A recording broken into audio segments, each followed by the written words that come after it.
All right, what's up, everybody? What up, though? Happy Thursday. This is Nikki. You are watching Ivy Nicole Live. We are here on YouTube. We streaming live here on YouTube, Facebook, and Twitter. If you're not following me, make sure you do so.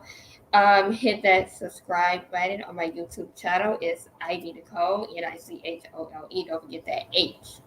People often mess that up.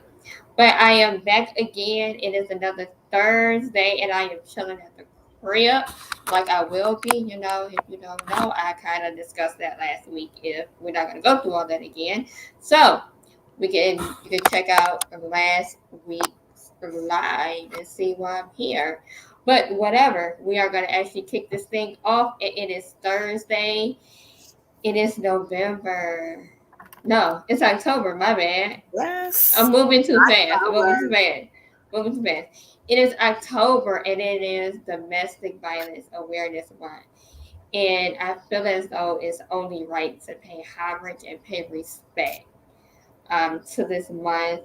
Again, I always tend to address the elephant in the room and have those very uncomfortable conversations that a lot of folks are afraid to have.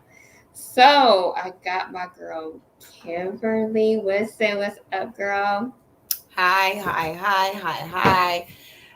I'm not gonna even say it's your girl Kimberly from Redeeming Kimberly today because I'm gonna be real. Even though Kimberly is always in there and on the surface, because I keep it 100% real with anybody and always 100% transparent.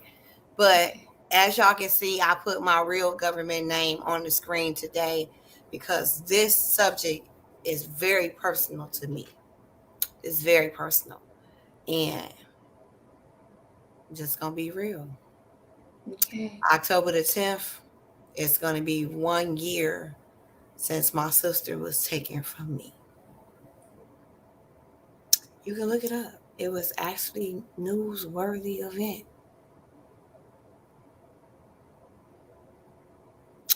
Murder, suicide. A day after she served her husband with the divorce papers, he shot her in the head and killed himself. And the system failed them both. The system failed them both. But that's a little too deep, too fast. So I'm gonna bag it up some, light up some, give my feelings and perspective, and let's let you digest a little bit and come back and then feed you a little bit more knowledge. I'm gonna kick it to you. What's up, Nikki?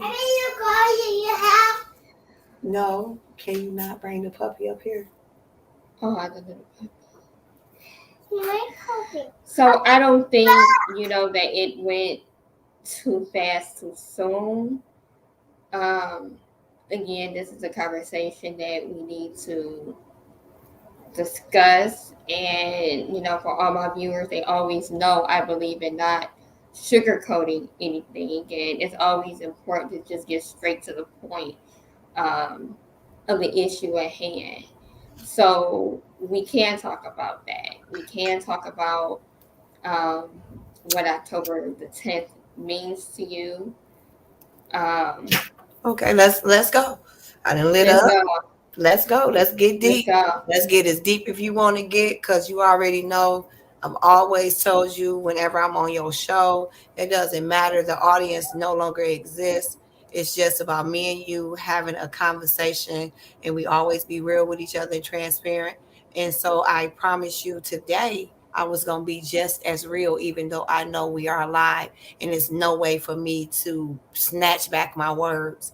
So, in the event, if I say anything that seems like I'm being hateful towards my brother in law, please feel and know that it's not the case.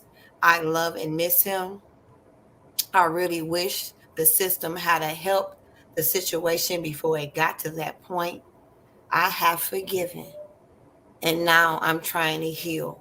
So if I get angry in my emotions, allow me that, because it's only been a year on the 10th of this month. Now we can proceed. We can proceed. So I am going to kind of jump the gun a little bit, and we're going to go back a little. Um, what's happening Sunday? I am having a Redeeming Kimberly Labor of Love War Against Domestic Violence. It's a Hype Athletics at 23302 West Warren, and it will be 5 p.m. to 8 p.m. And you can go on Eventbrite and register for this. However, I have 6 phenomenal speakers and one guest keynote speaker that is going to share with you their survival and the pain of having a loved one lost from domestic violence.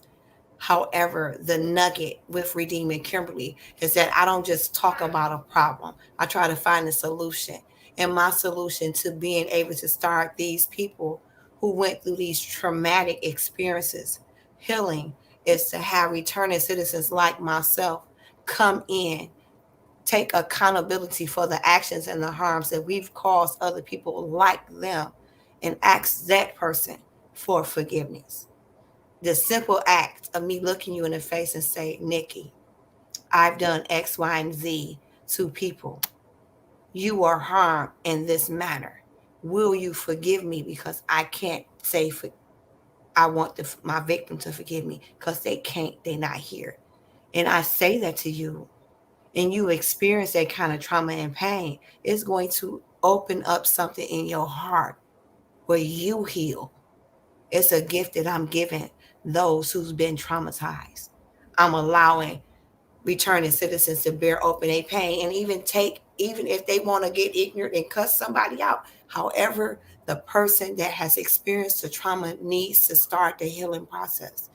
It's not going to be any violence, so please, everybody, just know everybody is ready to just go forth in love. In love, and that's what it's going to be. It's going to be a wonderful healing restorative justice piece where you get to hear both sides of the story, but you start a conversation with people that wouldn't normally talk to each other, and you figure out, I was hurt, I was broken, and I lashed out at the wrong person. But the person that you lashed out, that doesn't take away their pain, the reason why you did it. But baby, if they understand a little bit better that they just wasn't some person that just caught the tail end of something, it just happened. They wondering why in their head. Why me? Why did you pick me? Why did this happen? And maybe if somebody that did something similar explained why they did what they did, it might give them some clarity that they need to move forward. Because I ask myself every other night, why, Antoine? Why? Why you couldn't talk to me? Why we couldn't figure this out? Why you couldn't let her walk away for 6 months and maybe she could have won her back? It was over 20 years they was together. So, I ask myself that, and I can't keep haunting my own self with that answer because I'm never going to get it. But I can give other people in other situations maybe the answers that they're seek from people that committed similar things. And not everybody that's going to be there has probably ever probably, let me be clear, probably not Mm-hmm. one guy that's going to be in attendance have ever put their hands on a woman. Just make that clear. I don't have that type of friends. And if it is a man that has secretly put his hands on a woman, I hope he leave in shame and changed. That's what I'm hoping that happens Sunday. That we have a conversation that elicits change in our community. Let's drop that address again and the time. The address is 23302 West Warren. That is in Dearborn Heights. It's called Hype Athletics, and it will be at 5 p.m. to 8 p.m. And it is an Eventbrite. Redeeming Kimberly Labor of Love, War on Domestic Violence. You can go to Eventbrite and register now. Now we're gonna fall back a little bit because sometimes I'm all over the place, but eventually it'll begin to make sense. For those who don't know you, who is who is Kimberly? Why does Redeeming Kimberly even exist? Because I think this is why everything that you're doing is so important, because you mentioned something early on. You said that the system failed the both of them. Yes, the system. The System failed system. me too. Well, I'm gonna get a little deeper. You see, at 17, I caused harm. My actions and words and deeds, and those of my friends and companions, uh, those things took a life, and we can't give it back. And when I received my second chance, because I did this as a youth, and it doesn't take away the fact that somebody died. I'm never gonna justify murder, but I was young, dumb, and hurt, and I took a life, and I'm responsible for that, and I took accountability for that. So now that I know the pain of someone taking my loved one's life, I want to give back and say, whoa, it didn't feel good. And I know people's like, that's what you get, karma this, karma that. But what about those who have never harmed anyone and their loved one was taken from them? What about those who are serving their community and because they love her, whether it be a man or a woman? Because don't be mistaken, there are male domestic violence survivors and people. They're not always a perpetrator. They sometimes are the victim. And more statistically speaking, men are less likely to speak up, especially if their partner is female.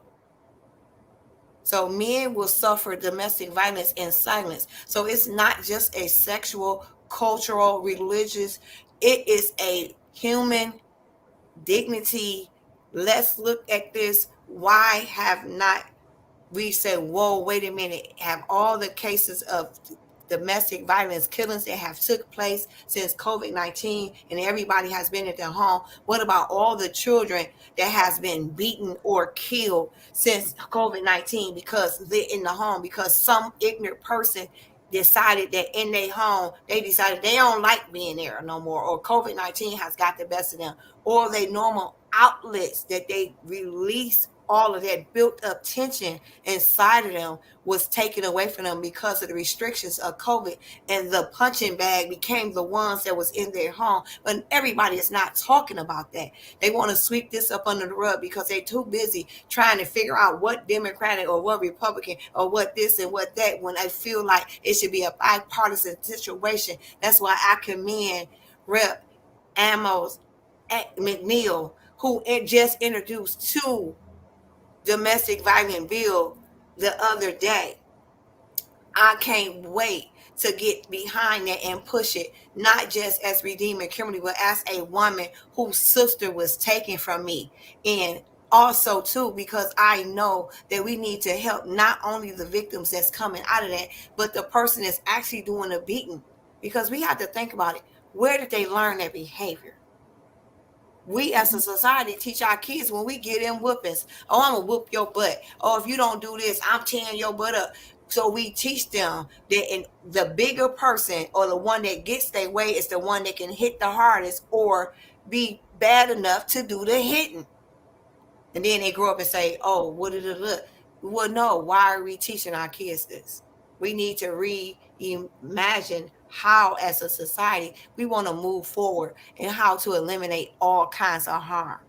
Not just harm that cause people to go to prison, not just harm that we see in the light, but harm that nobody else see, because nobody have any idea the psychological and the emotional scars that I carry for my 51 years on this life. They just see the 29 years that I was incarcerated, and they want to see the one biggest mistake I ever made in my life and judge me from it. But I've been through some things and I've overcame some things, and I still want to continue to give because my life don't belong to me. People don't see that. Why? Because all they see is one mistake. I'm saying let's look past one incident and figure out the whys and the how can we change and stop the harm from taking place from the beginning. I don't want to be at another sister or even another brother's funeral because they may decided that they gonna take them out because they don't want to be with them no more. I don't want to hear another media because it's coming so commonplace that people say, "Oh, what's her name?"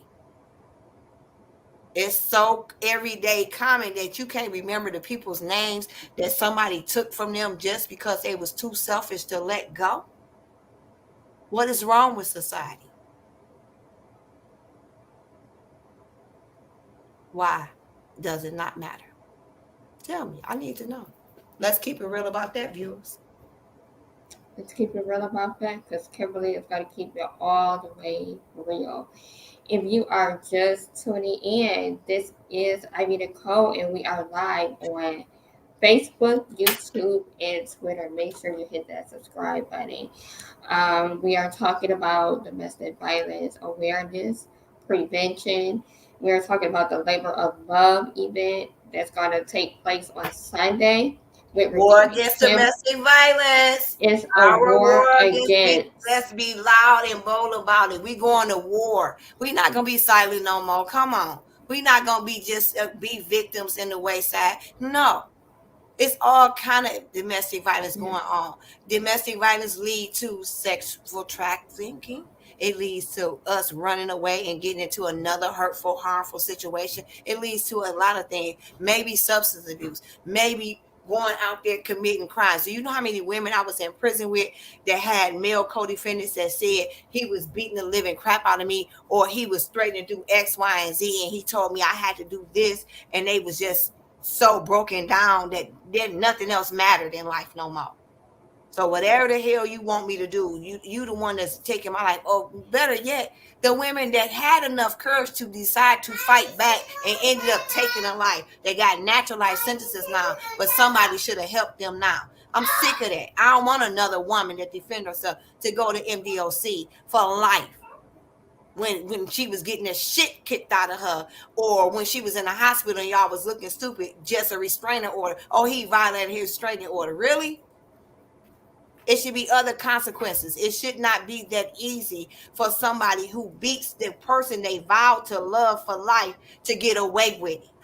We need to change laws. We need to figure out how do we protect those that are most vulnerable, even in their own home that they pay their bills in. It ain't no such thing as pussy business no more.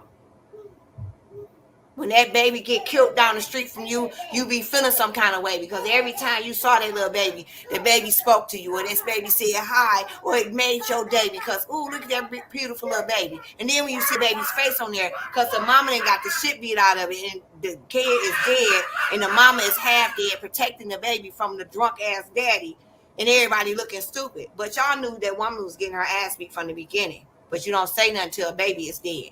What about the years she got her butt with? J. Marie. Y'all, that is J. Marie. She is trying to join the show. I'm just telling you, y'all, we being photobombed by a baby with a puppy. Y'all. Yes. A baby with a puppy. Baby. With a puppy. So, hey, we can't beat that. She said, come to the Labor of Love War against domestic violence. And she's going to war, and she bringing her puppies. She said, that one. Yeah, come. That one, yeah. From the mouth of the baby. Y'all heard her. That one. She's so cute. Let's talk about the laws. What is this bill? Well, that was introduced of it because I was actually up there. You know, I'm a juvenile lifer, so we was up there promoting a bill, you know, for juveniles, for resentence of anybody that's under the age of 18, for real. Because if you think about it, second degree juvenile lifers are now serving more time than first degree juvenile lifers. I don't mean to switch your show to something else, but you know, I'm passionate about what I'm passionate about. And those who have indeterminate sentences that caught their cases under the age of 18 is now serving more time than the ones that had the most largest charge, the highest charge in Michigan, and that's first degree felony murder. So they're coming out, and those that had charges or maybe took cops and plead for something lesser are now still doing more time. It's not fair. So why not just go across the board and say, you're absolutely right. If these people that got natural life sentences was immature to make those kind of decisions, and we need to give them another chance, why not give those that you gave those other ridiculous sentences, but not a mandatory life sentence to, another look to, and another chance? and they're not doing it. And you would think common sense would say, wait, whoa, why would we let the ones that would have the most stiffest punishment now have the less sentence? It would be like we should go back and automatically reevaluate the lower charges to make it reflect this charge being the highest amount of time still. So that 25 to 40, nobody that has second degree or manslaughter or any of those other charges under any other charge under natural life sentence should have over a 25-year front. So we basically trying to make laws go into effect where they will actually look at all of that and give everybody a fair shot. Because if you immature, and I know I was immature when I was a kid, and I don't know anybody who didn't get caught doing something stupid when they was a kid, and everybody know about it, want to be held or want somebody to find out about it now and be held up. Look, shh. Go downstairs to your puppy, okay, boo-boo? Okay, and we being photobombed again by Jay and her adorable puppy. But yes, so I don't know anyone who just, come on, let's just be real about it. Let's be real. You cannot say that a child was mature enough to make those kind of decisions and say that this person who you claim to make the most hideous crimes, they were immature enough and they can get free. But because this person had a good lawyer that said, hey, you better take this cop, and if not, because you're going to get a natural life sentence, and they took it, now they have a life sentence, but it's not a mandatory life sentence. Why can't they be resentenced to something under 20? That's all I'm saying. So we're trying to make them take a serious look at that. And I am so sorry that my child decided that this is what she's going to play at today. So let's go back to the bill that was introduced. Do what? Go back to the bill that was introduced against domestic violence. Oh my God. I cannot, I cannot remember the first two numbers, but they 71 and 72. And I did not grab the card. You know, I was rushing. You know, I'm totally transparent. I had a lot of stuff to do today, and I had someone that was riding with me, and I had to drop her off before I came here. And then I have a game that I have to try to make it to at 6. My niece, her game in Dearborn Heights. I got to try to go make it to there. And then I have to pick someone up at Amtrak at 7. So I really was rushing, and the car that I had nice and neat and ready to go is still in the car. So I will love to get back with you so that you can be able to like put it on like the comments, or I will go on the show and add a comment to this after the show and do exactly. But I do know that if you look up Amos McNeil, House Rep Amos McNeil, and you will see the domestic violence bills that he just introduced. Is probably not even 3 days old. And the numbers, the last N numbers is 71 and 72. I can't remember. The first two numbers are the same. Okay. I can't remember. It's like either like a 4472 and 4471. But those not the first two numbers. Okay. So don't quote me, and I really forgot. But Amos O'Neill, that's his name? That's the rep, yes. Okay. So I'm going to look that up and see what bill this is. So what about restraining orders?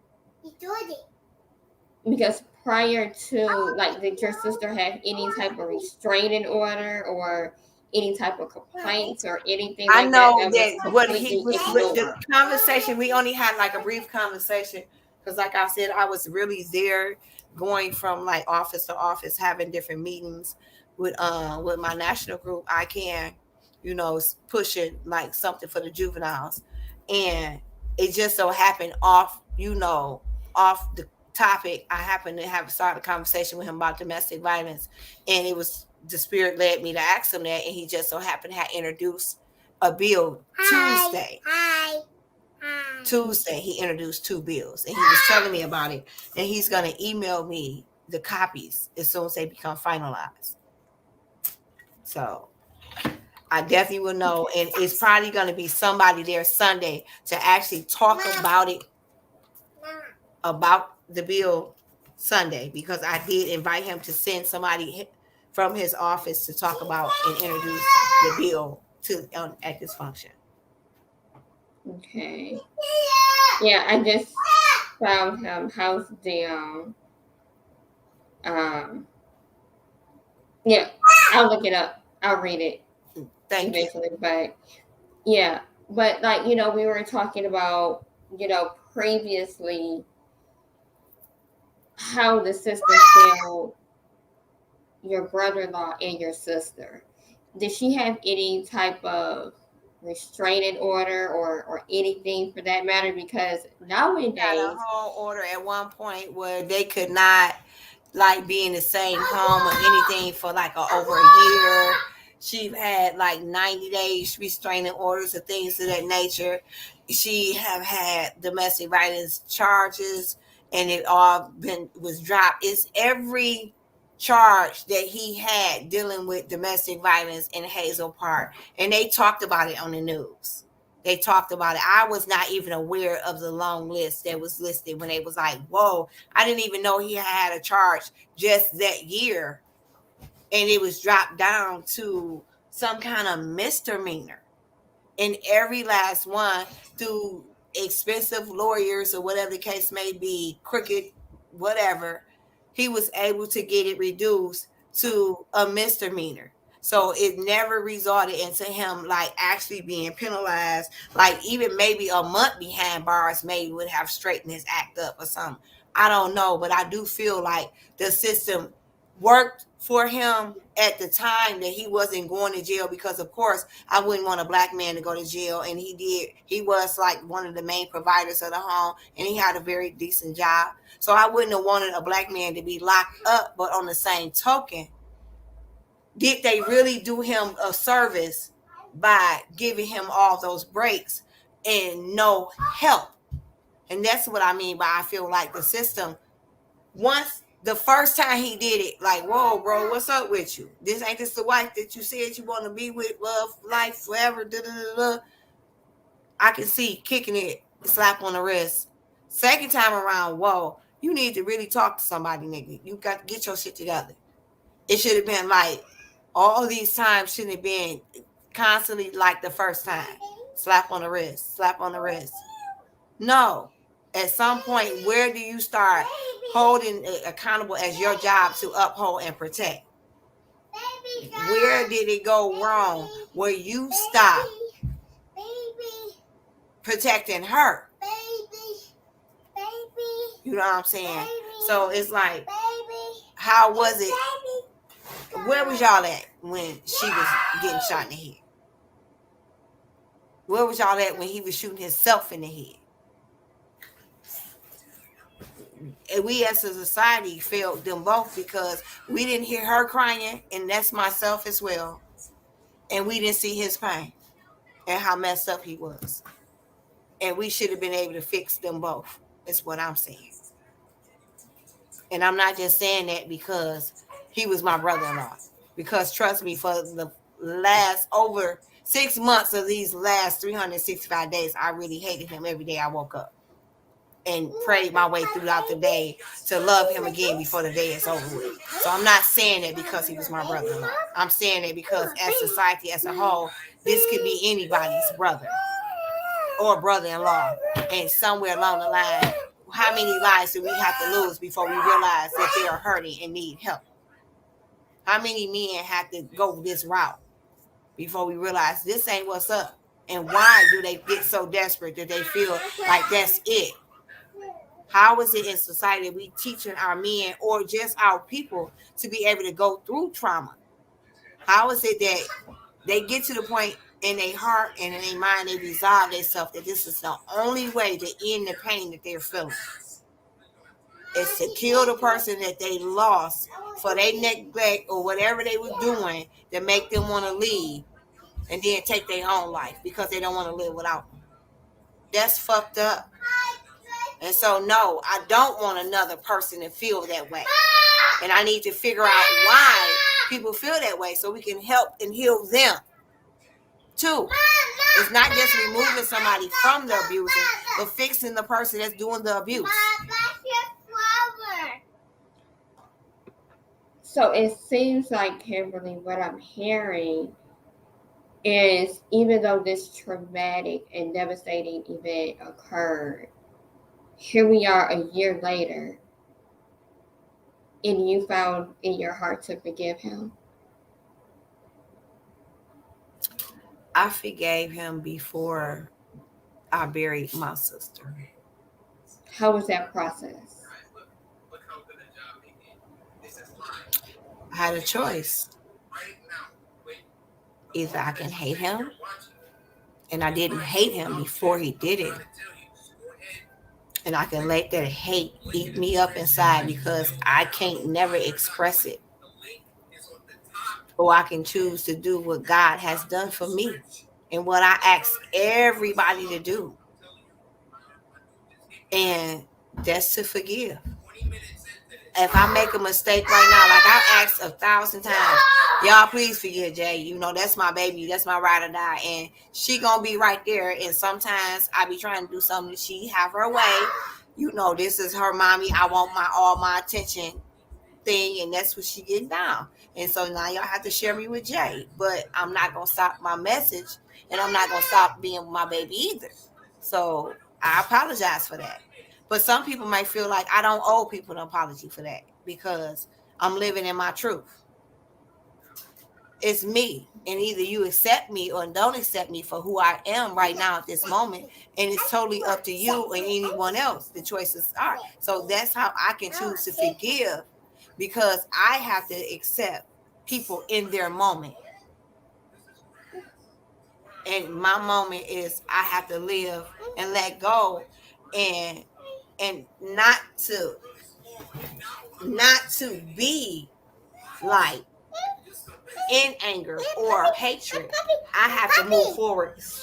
I have to move forward in love. And in order to do that, I have to try to heal people because if you gotta funnel the pain somewhere, you gotta funnel it. It's gonna be there. It's gonna. I'm gonna always miss her.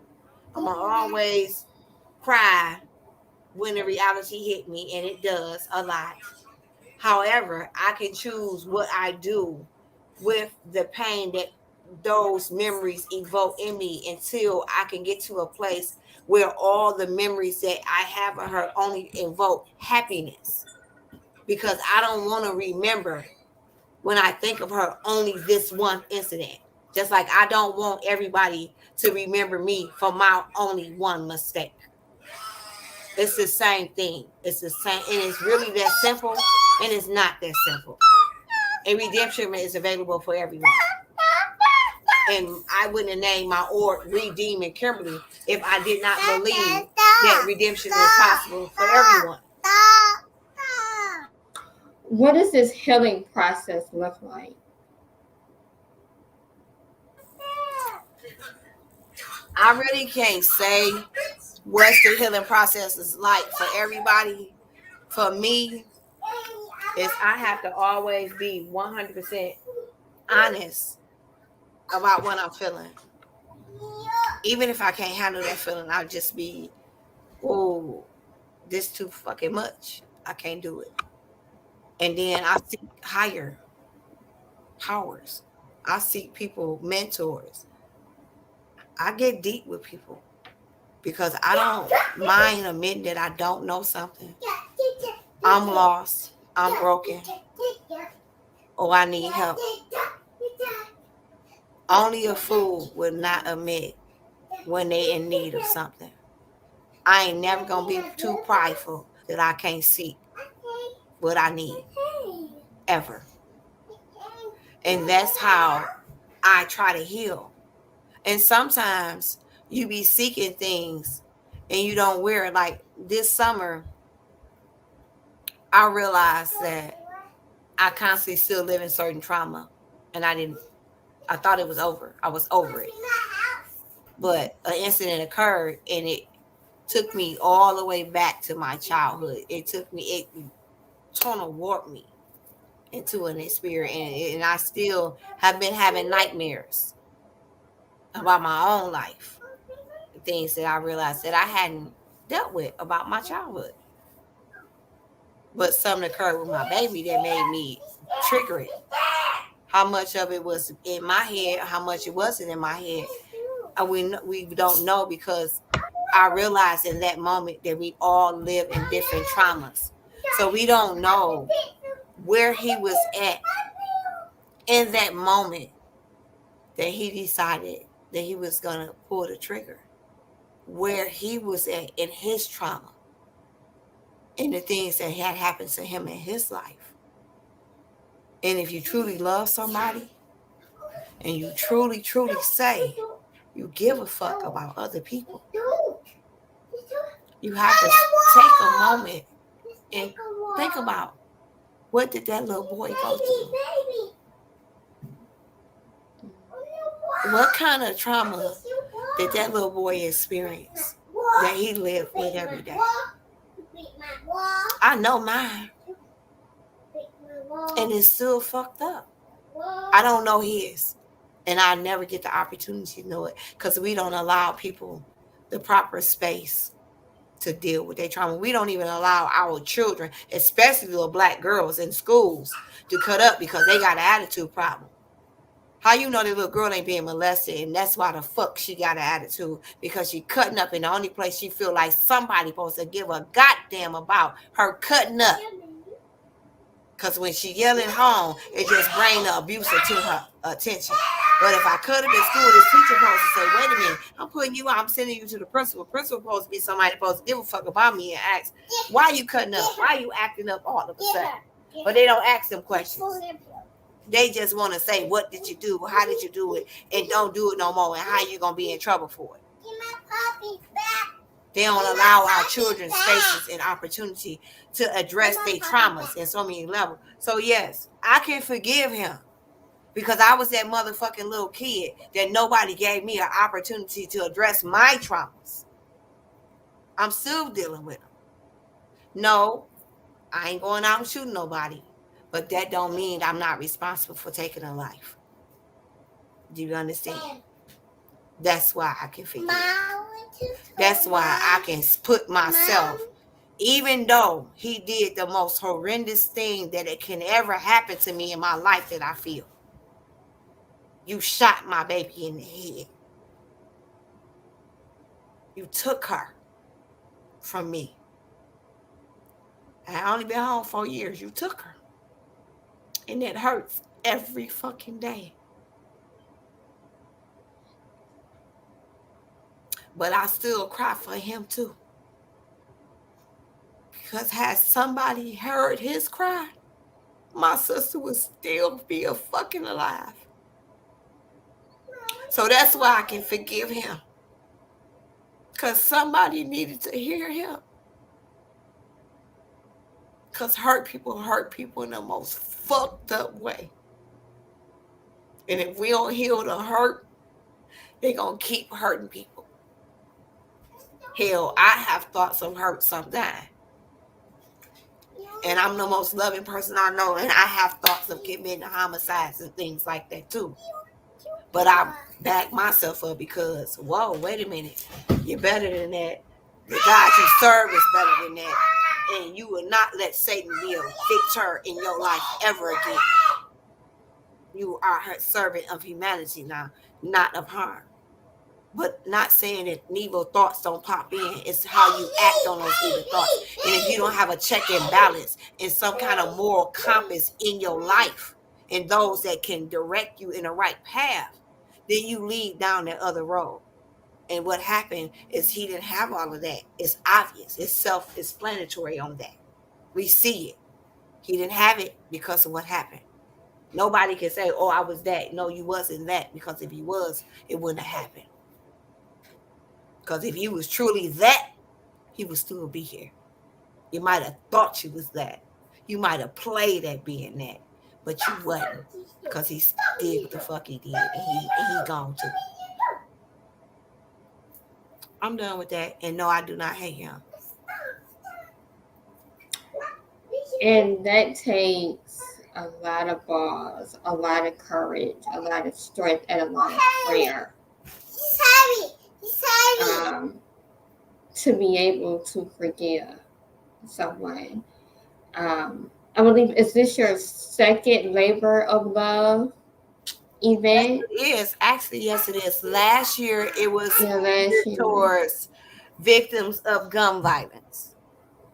I Mhm. did it like I try to have a theme each time I have a labor of love because I want people in all walks of life to start a conversation.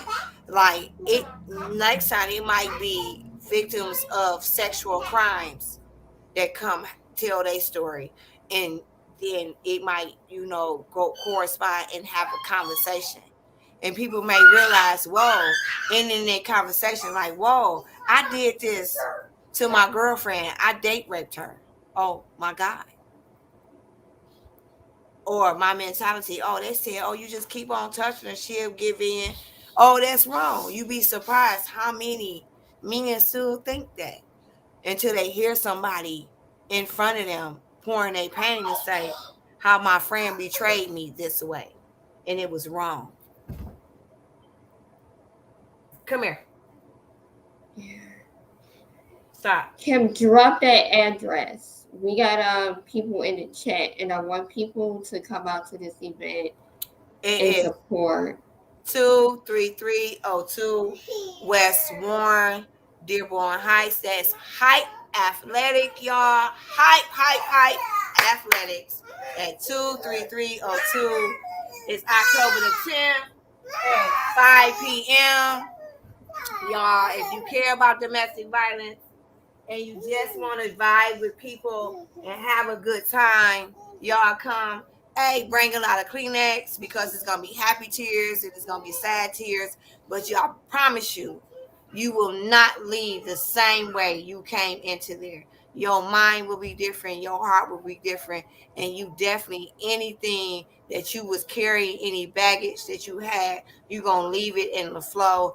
You gonna walk out there lighter, and you gonna be ready to take on so much. Let's stop domestic violence. We as a people have the power to do that. Join me again October the 10th at 23302 West Warren at Height Athletic. That's in Dearborn Height, y'all. Dearborn Height. Y'all come on Sunday, 5 p.m. Purple and white, y'all. Purple and white. Bring a purple and white balloon so we can kiss it up to the air and let our queens and kings know we still thinking about them and we still out here representing, and we are now their voice because we didn't listen to them when they were crying out. I love y'all. No, if you're not there, I know you with me in spirit. Support us in love. Go to redeemingkimberly.com. That's redeeming Kimberly with three E's, DEE, because you have to have the power of three. Redeeming Kimberly, that's D with three E's, M.com. Hook me up, donate, share the wealth. I guarantee you somebody needs to be blessed on Sunday. So let's walk through what this event is going to look like. You said you do have speakers. Oh my God, I have phenomenal speakers. I have a wonderful mind group that's excuse me, my baby had this puppy and I'm allergic to dogs. So now I'm feeling the effect. She had this puppy all around me for the last 40 minutes, y'all.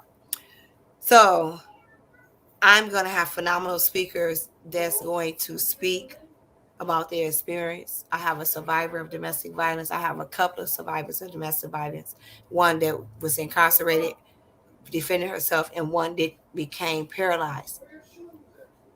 I have a few expert witnesses that's going to speak on their personal life and what they're doing in the field to end domestic violence. And I have some phenomenal returning citizens that has spent decades, and I do mean decades, incarcerated. The men that will be in attendance will have spent over 300 years in prison. Hold on. So guys, if you are watching, make sure that you share this live. Make sure that you support Redeeming Kimberly. Make sure you get behind stop domestic violence and domestic violence. If you know something, say something. Is very important. Again, this is another elephant in the room that a lot of people they don't discuss. They're afraid to discuss, afraid to have this conversation. We need to push legislation more and more um, around this issue. What does the restraining orders look like? Um, are the police going to come if someone called the police when they're getting beat? What does that look like? What does community policing look I like? have one As you better for you, stated, sweetheart. How about we police it? How about we be the ones that she knows she can call and we come through, not to beat nobody down, but to correct the situation in love and really get the bro some help. Cause I had a few bros that told me they gonna let me try it my way. And if the nigga step out of line the second time, they gonna do it their way. So I want to try it my way. I want to try to see how we can get together and work on the whole, not just remove her from the situation, but figure out why you're doing what you're doing. If you willing to help. Matter of fact, if you know you put your hands on women and you really want to talk about it and seek help, I'm going to work with you. My number is 313-957-1410. I promise you I'm not going to judge you unless you repeat yourself twice. And then I'm going to turn you over to my bros. Remember, I did do the 29-piece, so I ain't all that good. But I will counsel you and try to work with you the first time. If the you first repeat time, yourself, I'm turning you over to my bros. and then they gonna handle it from there, right? I ain't gonna handle it, but I will work with you the first time. I promise you, I will. I no judgment, no nothing, but you won't get with one time with me because you already know you coming for me, and you supposed to be sincere. If you coming to me, you really want some help. So, and I think my baby just fell on her puppy, so I got to go deal with this crisis. Well, we are at the end anyway. It has been, what time is it? Yeah, it's almost 6 o'clock. So we are just gonna wrap up. Thank you, Kimberly, for hopping on with me as always. And I will be there in support in whatever it is you need me to do, want me to do, or hell, don't want me to do. That's cool too. Oh, sister love, you know my queen. I I love you and I appreciate you. love And you. you give me avenues to speak my voice, and I don't even be thinking about it. You know what I'm saying? I should have been one hounding people down, like, hey, I need to talk about this. She was like, no, Kim, you need to come talk about. And that's the kind of love and support I'm talking about from sister to sister, queen to queen. I salute you, sweetheart, and thank you I so much. salute you. And it was never a doubt in my mind that you would definitely be in attendance. So if you want to see my beautiful queen, y'all know where she'll be at Sunday. Where you gonna be at, Nikki? What? I'll be At with High you. Athletics. It's already in my GPS. I will be there early. I will be there whenever you need. You need me Hey, to she gonna sign a be few there. autographs for y'all. Y'all hear from me. If y'all donate to Redeem Kimberly, she gonna sign a few autographs. I Got you. will definitely be there for emotional support as always. Whatever you need, whatever the crowd needs, whatever the ladies need, you just let me know, or I'll be there. I will be there, and everybody, make sure y'all follow her again. Share this. Oh. Subscribe to my YouTube. I need a code. Don't forget the HNICHOLE. I know Kimberly got to go because she been on the move every time I talk to her. But we are I out. love y'all and thank y'all so much.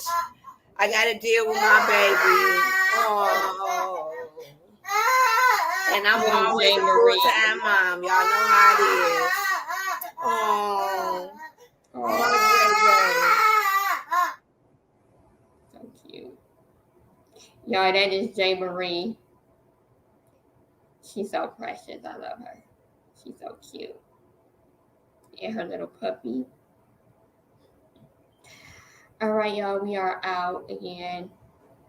Share, subscribe, donate to Redeeming Kimberly. Be free Sunday and make your way down. And I'm gonna share the event again on my page. So if y'all missed it, I'm gonna share it. I'm gonna post it. So you can't say you didn't see it. All right, we out. I'll see y'all Sunday. See you Sunday. Bring some tissue. Look for the purple. Look for the purple. All right. All right. Bye, y'all.